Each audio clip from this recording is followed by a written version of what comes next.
and all protocol observed. Let me look at my chronometer. I think it is now, it is still morning. Good morning. I am Samson Olemo Bonyo, a member of County Assembly representing the people of North Kadem, and I do not have much to say. I want to first thank the CS for demonstrating that he loves the people of Migori. He's been here several times, and we don't take that one for granted. I want to say that as a strong supporter and initial supporters of the government, I want to say that there is need for us as a people of Migori to be in this government for just one reason. That this is the only government that observes the rule of law. And we are here today because they are observing the provisions of Article 10, 118, and 1. That now we are here to speak to the same government that we elected. But I have a concern that has been raised, in fact, by other speakers. And allow me to say this, Buenos Aires, that as much as, yes, we have seen that we are looking for money to bridge the deficit that we have, because the people of Kenya are seriously burdened by the taxes that we are paying. And for us to be able to realize development, we must think outside the box. And this is one of the thinking out the box, privatization of state corporations, so that we can be able to raise money and bridge the budget deficit. But, Buenos Aires, we all know that we have determinants of prices. And one of them, Buenos Aires, what determines is the production cost. And we're all aware that for us to be able to control the production cost, we must look into the prices of electricity and other gaseous products. Buenos Aires, I am concerned, having worked in a private sector for a very long time and now in public sector. Each and every private firm would want to maximize on profit making.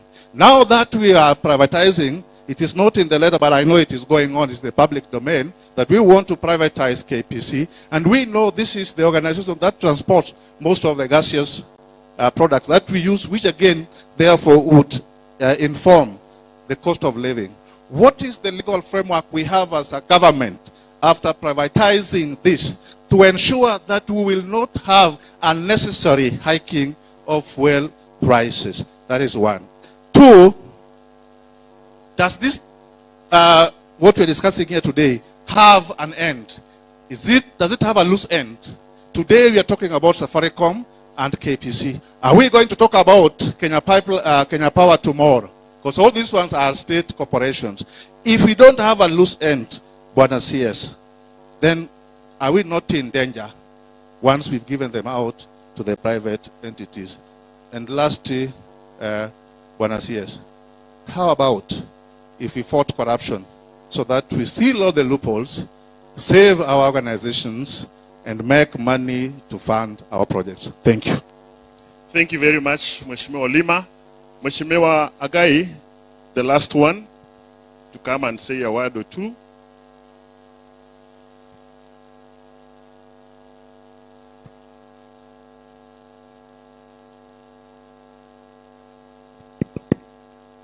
Thank you, Waziri. Allow me to ride on the protocol already established. I would have really loved to say one or two when Waziri is out, but nevertheless, I believe with him in his entourage, the experts that are from his office. One straight, I have a concern. Well, my name is Collins Agai. I'm a certified public accountant, and therefore I think this is my area of specialization. I can technically contribute. One, my concern is, and I want to put in a very simple market model. If you are in business, you have to optimize, you have to maximize opportunity so that you get the best price. I've been wondering aloud, what really stopped the government having the Safaricom shares listed in stock exchange and opened for the tender, so that we would have got the best bidder financially. Vodafone, that we are selling 15% of the shares, are already part of the shareholders in the Safaricom stake. And therefore, I know again, it is critical that if you are selling, of course, as an insider, Vodacom is one.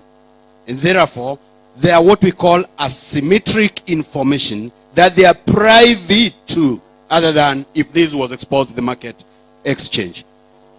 It is good that privatization brings effective and efficiency.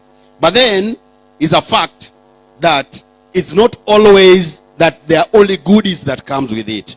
How prepared is the government is to bridge the gap on the shortcomings of such issues? So another issue, second issue, is looking at it, Waziri, the other day, I saw that the cost that is payable to consultancy came to around 3.9 billion.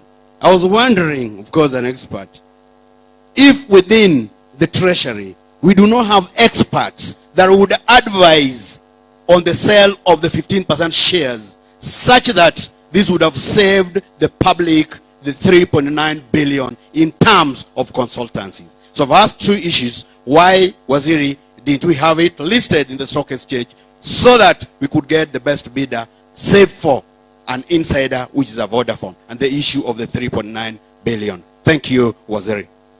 Thank you very much. It'll allow me, other colleagues, due to constraint of time, I'll not be able to invite any other speaker on this matter.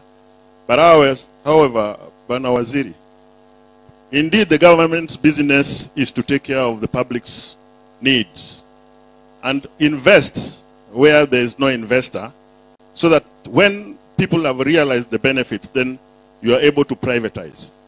But as you do that, I want to urge that we address the primary role of the government. I don't see why people are paying school fees for education in this country. I don't really understand. There is no need of paying school fees if the government is maximizing, and is a cause you've really stood strongly about, and I want to urge you not to stop.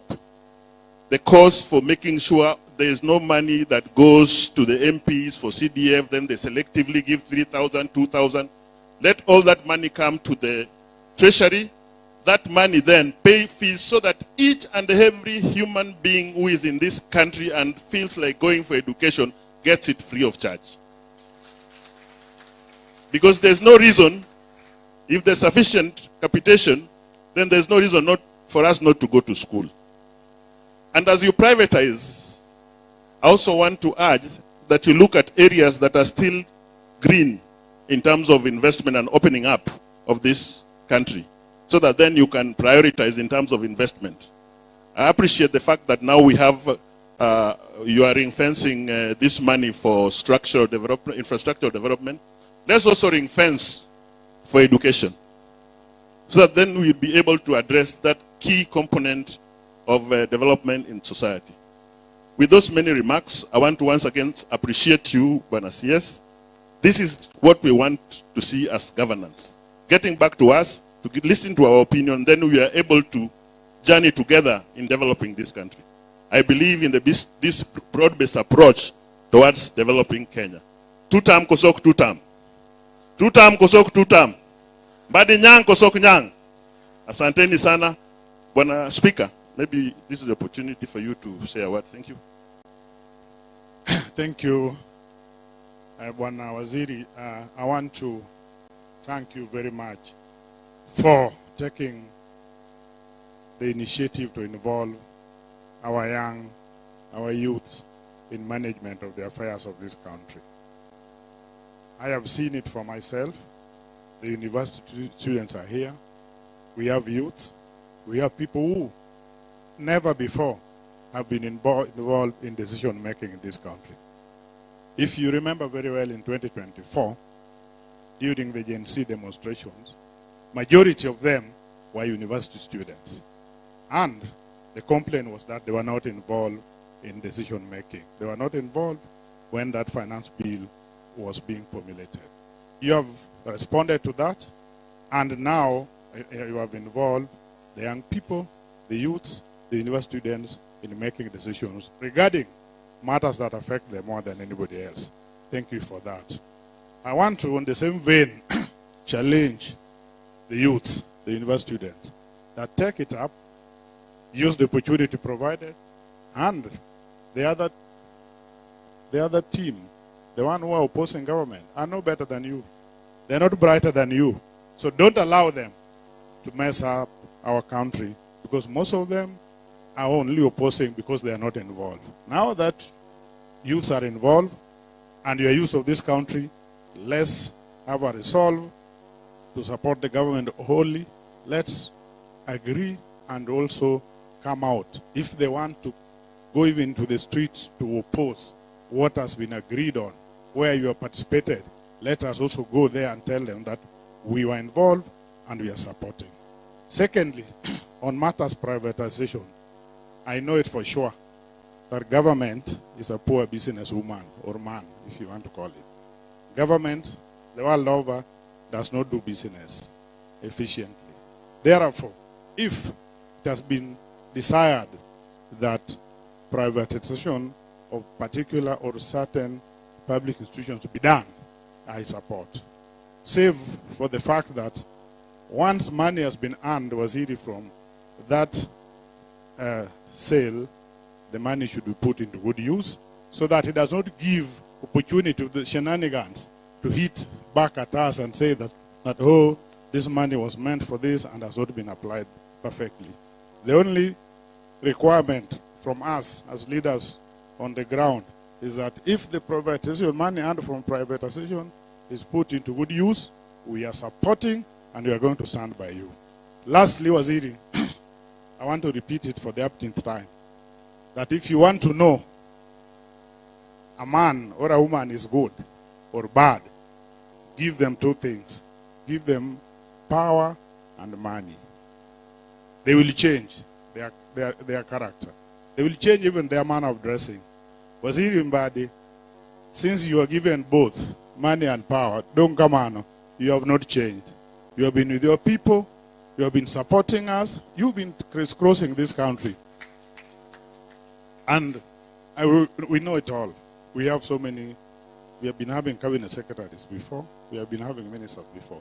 For the first time, the only cabinet minister that I've seen frequent grassroots is Honorable FCPA John Badi.